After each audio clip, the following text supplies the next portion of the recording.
Bueno, vamos a empezar un capítulo nuevo de este libro del cielo y el infierno.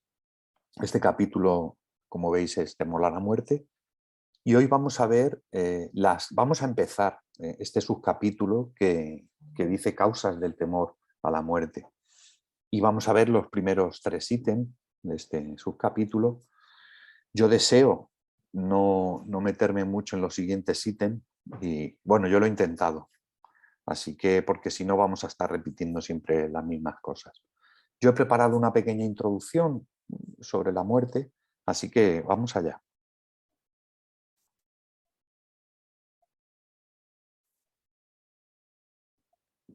Bueno, ¿por qué no me pasa la diapositiva? Esperar. No quiere avanzar. Bueno, pues nada, voy a dejar de compartir. ¿No? Que se ha quedado bloqueado esto. Deja de compartir y... Es que se ha quedado bloqueado, no sé por qué. Espera un momento. Te lo detengo yo. Sí, se ha quedado bloqueado. A ver. No sé por qué. A ver. ¿Ya? Vale. Para intentar otra vez. Espera un momento, que ahora me ha cerrado el PowerPoint, no sé por qué.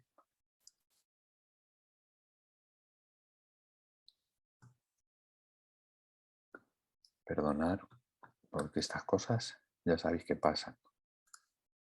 Ahora parece que sí. Vamos allá. Ah, mira, pues ya está. Vale, solucionado, perdonad, ¿eh? Siempre hay algunos problemillas técnicos. Bueno, pues vamos a empezar con León Denis, que creo que es muy interesante esto que dice. Y pregunta, ¿qué ser humano no ha pedido la explicación de este misterio y durante la lúgubre velada, en esa afrontación solemne con la muerte, ha podido no pensar en lo que le espera a él mismo? Este problema nos interesa a todos, pues en todos ha de cumplirse la ley. Nos importa saber si en esta hora todo ha terminado, si la muerte no es más que un taciturno reposo en el aniquilamiento o por el contrario es la entrada en otra esfera de sensaciones. La muerte es el signo de interrogación colocado siempre ante nosotros. La primera pregunta a la cual suceden preguntas innumerables y cuyo examen ha hecho la preocupación, la desesperación de las edades, la razón de ser de una multitud de sistemas filosóficos. ¿Quién nos ha preguntado qué es lo que hay más allá de la muerte? Ha sido y va a seguir siendo un motivo de bastante preocupación e incluso de obsesión para mucha gente. Desde el punto de vista del materialismo, todo desaparece cuando nos alcanza. Pero entonces, ¿para qué la vida? Pero si la vida sigue, ¿dónde iremos tras ella? ¿Cómo seremos después de morir? ¿Qué haremos? ¿A quién nos encontraremos? Entonces, ¿qué es la muerte?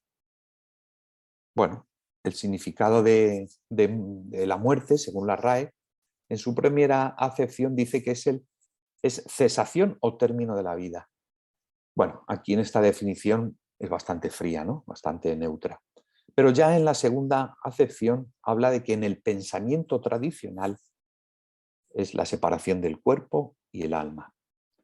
Bueno, en esta segunda acepción nos describe que en el pensamiento antiguo está la creencia de que el alma sobrevive a la muerte del cuerpo. Da la impresión, ¿no?, que en el pensamiento moderno no cabe esta descripción de la muerte, ¿no? Bueno, no sé si es que entre los académicos se imponía el materialismo, pero bueno, en cualquier caso es lo que nos pone la RAE. Bueno, ya si habláramos de palabras más científicas, podríamos hablar de la interrupción, ¿no?, de los procesos vitales que mantienen la vida de las células y de los órganos. Pero también podemos definir que la muerte es un fenómeno de transformación, que por otra parte, esto es lo que pasa en toda la creación. Todo organismo material tiende a la disgregación en dirección al caos para luego volver a formas otra vez organizadas. Y así se transforman los sistemas solares. Después de haber cumplido su ciclo vital, se vuelve al caos hasta que de nuevo esas partículas se vuelven a unir para formar sistemas organizados más perfectos, respetando así la ley del progreso. Para llegar a tener las formas que tenemos hoy en día, que ya lo hablábamos ayer, en cuanto a este cuerpo material, que va a afectar también evidentemente al espíritu. Bueno, pues para llegar a estas formas hemos tenido y para adquirir los automatismos que son necesarios para la vida, han pasado millones de años de nacer, de vivir y de morir. Siempre, como decimos, cada vez más hacia formas más complejas y más perfectas.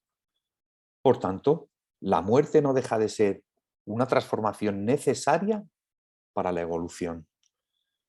En la introducción al Evangelio, según el Espiritismo, Kardec nos trae un párrafo un cachito de lo que Sócrates le dijo a los jueces. Una de dos, o la muerte es una destrucción absoluta o es el tránsito del alma a otro paraje.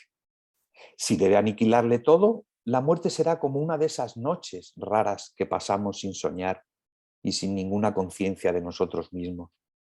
Pero si la muerte solo es un cambio de morada, el tránsito a un lugar en que los muertos deben reunirse, ¿qué diera volver a encontrar a los que hemos conocido?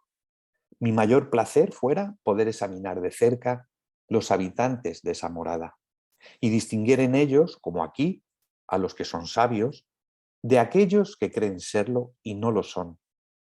Pero ya es hora de separarnos, yo para morir y vosotros para vivir. Bueno, como vemos, Sócrates ya tenía la intuición, o más bien la certeza, que la vida continúa tras la muerte y que encontramos en el mundo espiritual a los seres que hemos conocido y que nos precedieron en la muerte.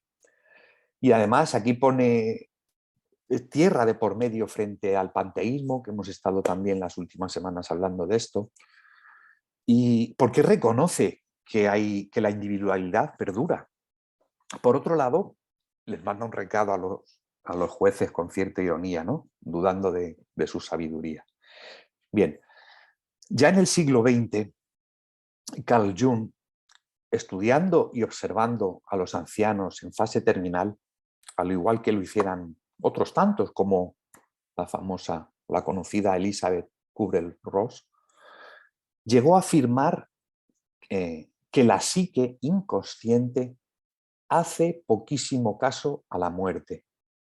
Es que lo traigo esto porque me parece interesante la conclusión que saca, ¿no? Bueno, entre otras, ¿no? Y cómo lo describe. La psique inconsciente hace poquísimo caso a la muerte.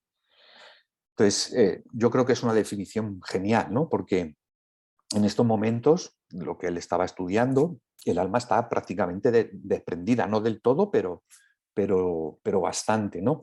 Y entonces entiendo que es el periespíritu el que está recogiendo toda la información, pues el cuerpo físico ya está cerca del colapso, ¿no?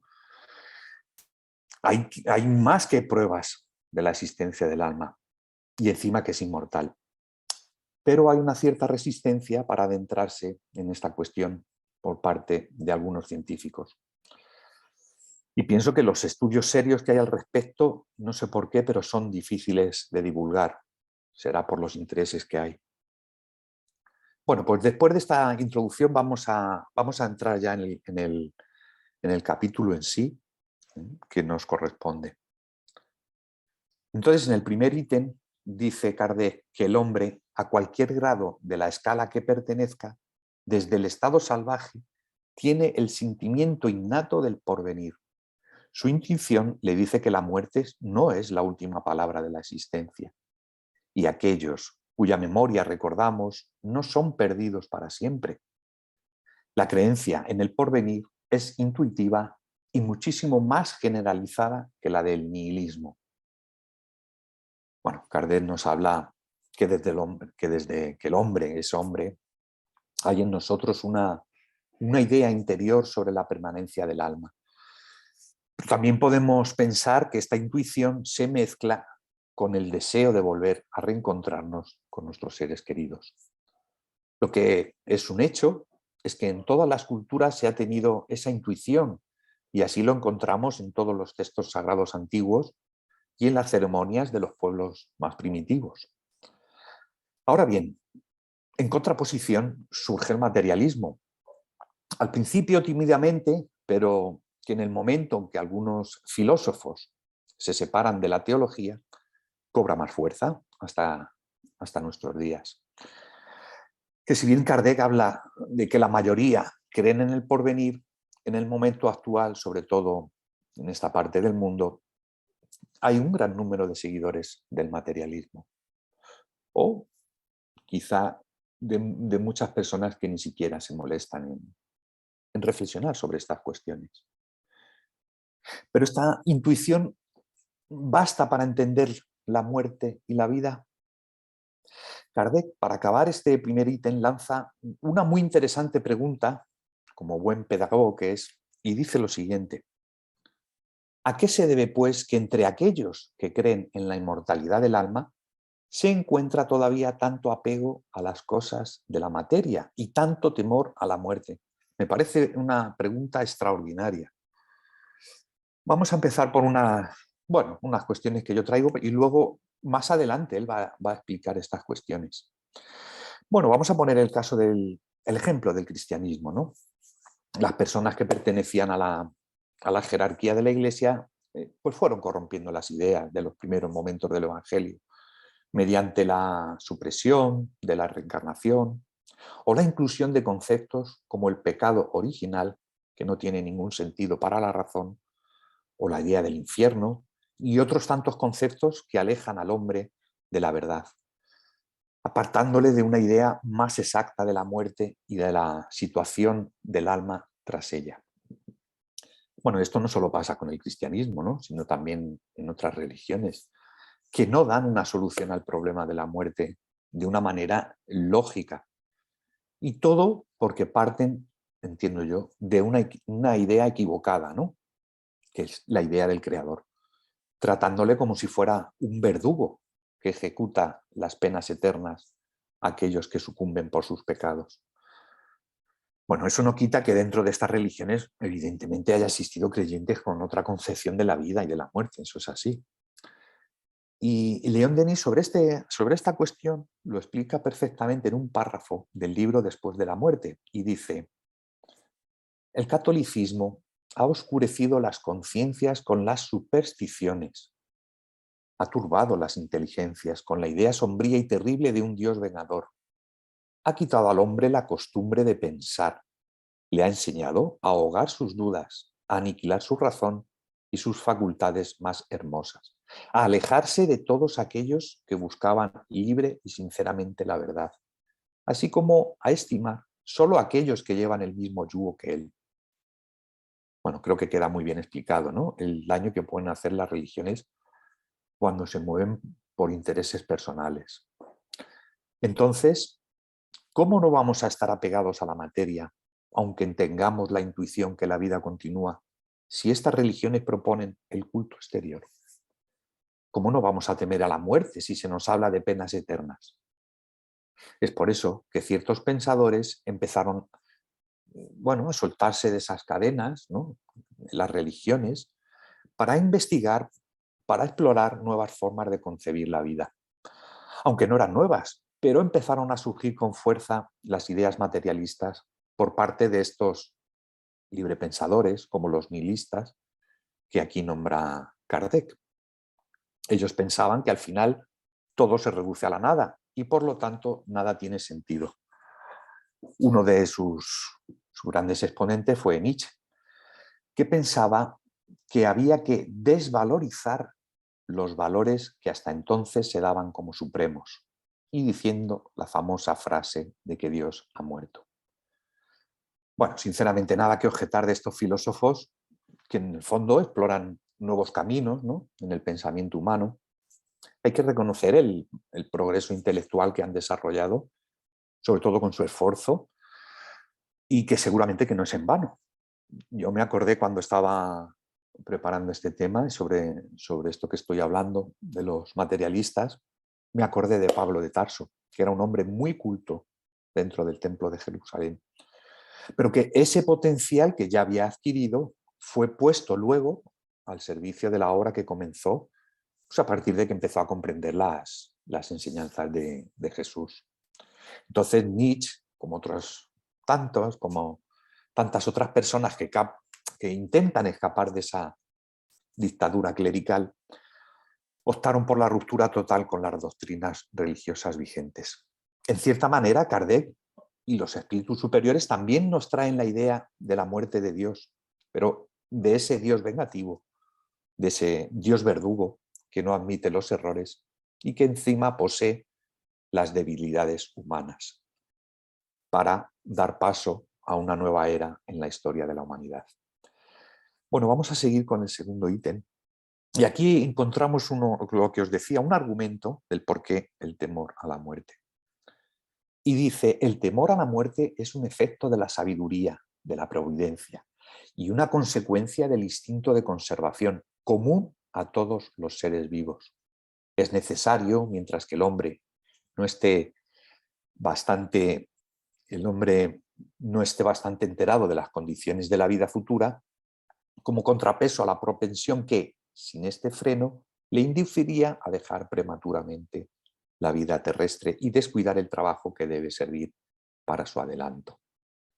Bueno, en este ítem ya Kardec coloca al instinto de supervivencia como una de las causas del por qué tenemos miedo a la muerte.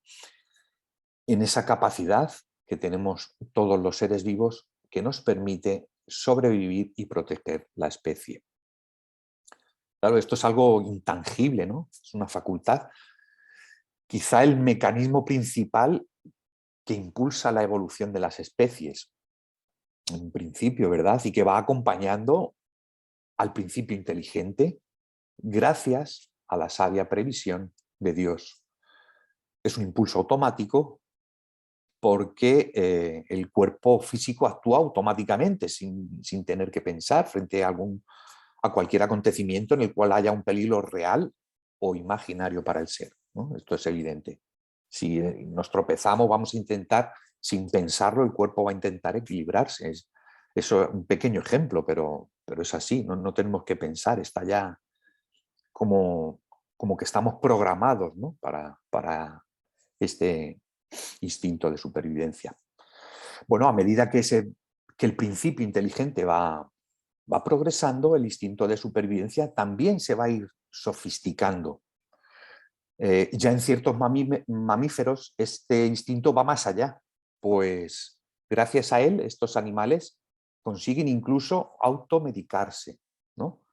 Los que hemos tenido, los que tenéis mascotas, pues habréis observado que tanto los perros como los gatos comen hierba, ¿no? Porque eso les facilita la digestión. Pero hay otros tipos de animales que utilizan elementos naturales como nosotros utilizamos las medicinas. Hay casos muy curiosos, yo no me voy a enrollar en este tema, pero he visto casos muy curiosos de cómo se automedican ciertos animales. Bueno, en el ser humano este instinto es muy acusado en el comienzo, como es normal, ¿no? Pero con ese progreso se va transformando poco a poco, a medida que vamos cubriendo las necesidades básicas de conservación y de seguridad, aunque siempre va a estar presente para preservar la vida orgánica. Por eso nos dice Kardec que es como un freno, porque con todas las adversidades que sufrimos en la vida, si no fuera por este instinto, podríamos poner fin a la vida, ¿no? Bueno, sigamos con este mismo ítem. Y dice, por esto, para los pueblos primitivos, el porvenir solo es una vaga intuición, más tarde una sencilla esperanza y después una certeza, pero todavía neutralizada por un secreto apego a la vida. Bueno, esto ya es lo que preguntaba y ahora vamos a ver este tema. En los pueblos primitivos, pues por culpa del desconocimiento, no hay una comprensión del mundo espiritual. Pues aún nos estamos adaptando todavía al medio terrenal, por tanto lo otro El mundo espiritual es una quimera. Cuando el ser desencarna, en esa época, en esa fase, por miedo a lo desconocido, procura permanecer con los que compartió la vida, porque se encuentra mucho más confiado. Por eso su contacto con el mundo de los espíritus es muy efímero, de ahí esa vaga intuición que nos habla Kardec. Bueno, más tarde ya vamos albergando la esperanza que la vida siga. A medida que también va creciendo en el humano el sentimiento de solidaridad, de fraternidad, tiene miedo cuando se separa de sus seres queridos y desea el reencuentro con ellos, ¿no?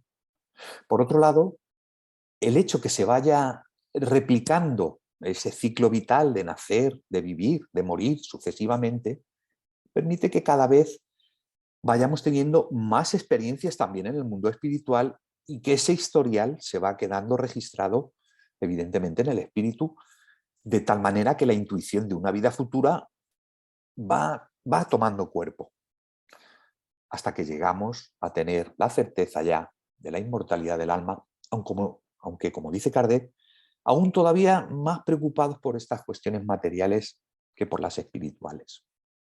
Pero bien, vamos al tercer ítem. A medida que el hombre comprende mejor la vida futura, el temor a la muerte disminuye, pero al mismo tiempo comprende mejor su misión en la tierra y espera su fin con más calma, resignación y sin temor. La certeza de la vida futura da curso a otras ideas, a otro objetivo, a sus trabajos. Antes de tener esa certeza, solo trabaja para la vida actual. Con esa certidumbre trabaja en vista del porvenir, sin descuidar el presente porque sabe que el porvenir depende de la dirección más o menos buena que da la presente. En esta etapa, el ser ya ha comprendido que es inmortal, por tanto su pensamiento empieza a tener una percepción más amplia sobre la vida. Va comprendiendo el porqué de ella y va comprendiendo los mecanismos, las herramientas de las que dispone para progresar. Cuando la certeza pues ya se ha consolidado, el ser se va espiritualizando, en el sentido que sus actos, sus reflexiones, sus sentimientos abarcan mayor espacio y comprende mejor el concepto del tiempo. Desde esta perspectiva, pues ya no le importa cuántos años pasará con el ropaje carnal, sino que va a intentar vivir como lo que es, un espíritu inmortal, intentando aprovechar cada día, cada momento, en busca de la belleza y de la alegría, y sabiendo resignarse cuando llegan los problemas y despojado ya del temor a la muerte. Entonces, en el ámbito que le corresponde, empieza a ser dueño de su destino, pudiendo intuir el futuro próximo. Y creo que es bueno hacer estos ejercicios, ¿no? Para ir vislumbrando un poco con más claridad el objetivo próximo que alcanzar. ¿Podemos intuir cómo será un mundo sin perversidad? Y no me estoy refiriendo a un mundo perfecto, no. Una sociedad todavía con imperfecciones morales, pero con la perversidad extinguida. ¿Intuimos cómo seremos cuando hayamos dado un pasito adelante con cualquier virtud? ¿O cómo seremos cuando seamos más pacientes o más comprensivos o más caritativos? ¿Cómo seremos de felices cuando amemos más y mejor? Bueno, vamos a seguir con el ítem 3. Y la seguridad de volver a encontrar a sus amigos después de la muerte, de continuar las relaciones que tuvo en la tierra, de no perder el fruto de ningún trabajo, de aumentar sin cesar en inteligencia y en perfección, le da la paciencia de esperar y el valor para soportar las fatigas momentáneas de la vida terrestre. Aquí hay otros argumentos de mucho peso. Qué importante es esperar, ¿no? Esperar con calma, mantenernos con un cierto equilibrio, pues al final todo pasa más rápido de lo que podemos pensar. Imaginemos los afectos que nos vamos a volver a encontrar cuando regresemos al mundo espiritual, ¿no? Las cuestiones que tenemos que ver, que aprender, pero todo va a ser siempre a su debido tiempo. Lo peor creo que va a ser reunirnos con nuestro querido guía espiritual. En fin, va a ser un poco vergonzoso, pero bueno, habrá que tragar saliva. Bueno, el tener conciencia de que la vida sigue nos hace plantearnos la vida desde otro punto de vista. Porque sabemos que lo que hoy iniciamos lo vamos a poder seguir desarrollando en el más allá. Nos anima, además, a seguir, como dice él, adquiriendo conocimientos que, entre otras cosas, nos van a ser muy útiles a la hora de morir, ¿eh? Todo esto que estamos aprendiendo, yo creo que a todos nos va a servir bastante, ¿no? A la hora de desencarnar, ¿no? Y bueno, pues para ir un poco entendiendo ese paso, para ir acostumbrándonos lo mejor y lo antes posible a esa nueva situación, ¿no? Sigamos. Y esto yo creo que ya es el final, creo que este es el final del tercer ítem que nos corresponde hoy. Y dice Kardec, la solidaridad que ve establecerse entre los difuntos y los vivientes le hace comprender lo que debe existir entre los vivos. La fraternidad tiene desde entonces su razón de ser y la caridad un objeto en el presente y en el porvenir. Pues para acabar el ítem Kardec en este caso, yo creo que ya no habla por boca de los espíritus, sino que lo está haciendo desde la propia experiencia que había acumulado, ¿no? Ya cuando escribe este libro, imaginaos, ¿no? De la cantidad de sesiones mediúnicas que él ha recorrido ya, que ha estado ahí, ¿no? Podía haber dicho tranquilamente la solidaridad que vi, porque él estaba ahí presente entre los difuntos, ¿no? Y los vivos. Podemos imaginar qué ambiente espiritual habría en esas sesiones en donde se comunicaban las entidades del espíritu de verdad. Debía ser una maravilla, claro. Esta es la cuestión más importante, yo creo, del trabajo mediúnico, ¿no? La solidaridad que se establece entre los habitantes de las dos dimensiones. Se establecen relaciones de trabajo que por el carácter de esta actividad requieren de solidaridad, de comprensión, de confianza, de amor. Estos trabajos movilizan a muchos espíritus de ambos planos. Por tanto, los lazos afectivos van en todas las direcciones.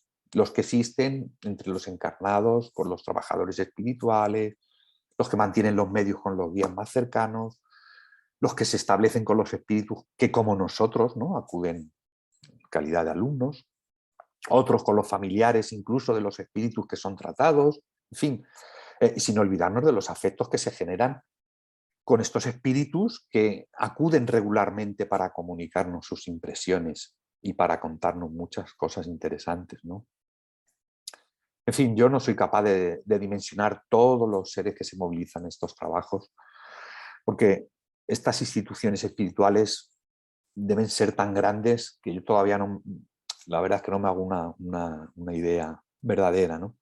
Intuyo que el concepto que nosotros tenemos de hospital se queda muy corto para definir estos lugares en donde se conjugan más aspectos que los estrictamente sanitarios.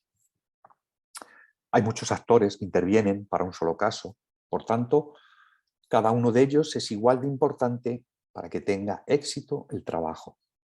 Con que cada uno haga su papel sin querer abarcar más y hacerlo, pues como hemos dicho, desde la fraternidad, desde la caridad, es suficiente porque no se piden milagros.